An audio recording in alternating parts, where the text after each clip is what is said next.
उत्तर प्रदेश के एक छोटे से गांव स्नेहपुर में एक प्राचीन पुस्तकालय था जिसे ज्ञान मंदिर के नाम से जाना जाता था।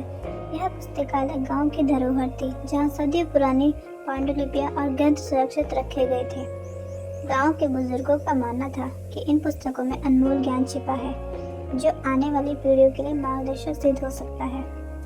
समय के साथ तकनीकी प्रगति और आधुनिकता के प्रभाव से गांव के युवा इस पुस्तकालय से दूर होते गए। उन्हें इन पुरानी पुस्तकों में कोई रुचि नहीं थी। वे इंटरनेट और स्मार्टफोन की दुनिया में खो गए थे। पुस्तकालय धीरे धीरे वीरान होने लगा और उसकी देखभाल करने वाला कोई नहीं रहा।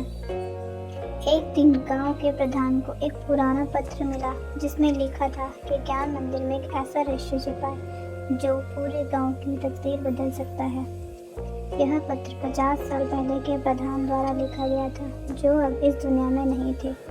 पत्र में संकेत दिया गया था कि इस रहस्य को खोजने के लिए युवा पीढ़ी की आवश्यकता है।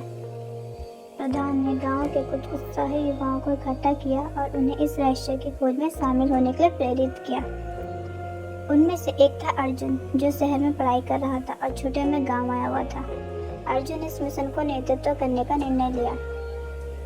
अर्जुन और उसकी टोली ने ज्ञान मंदिर की सफाई की और वहां रखी पुरानी पुस्तकों का अध्ययन करना शुरू किया।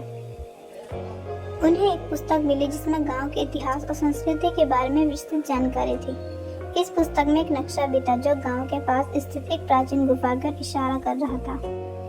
टोली ने उस गुफा की खोज की और वहां एक शिलालेख पाया जिसमें लिखा था कि गांव की समृद्धि उसकी एकता और संस्कृति में निहित है।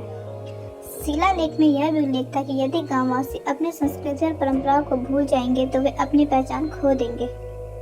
इस खोज ने गांव के युवाओं को आत्मचिंतन करने पर मजबूर किया।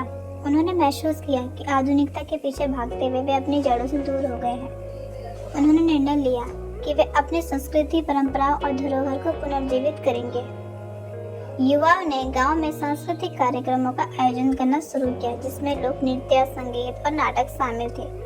उन्होंने ज्ञान मंदिर को डिजिटलाइज किया ताकि आधुनिक तकनीक के माध्यम से भी लोग इस ज्ञान से जुड़ सके।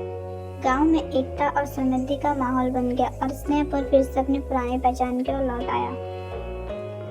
यह कहानी हमें सिखाती है कि आधुनिकता के साथ चलना आवश्यक है लेकिन अपनी जड़ों, संस्कृति और परंपरा को भूलना नहीं चाहिए। हमारे धरोहर में वह शक्ति जो हमें पहचान और समृद्धि दोनों दे सकती है।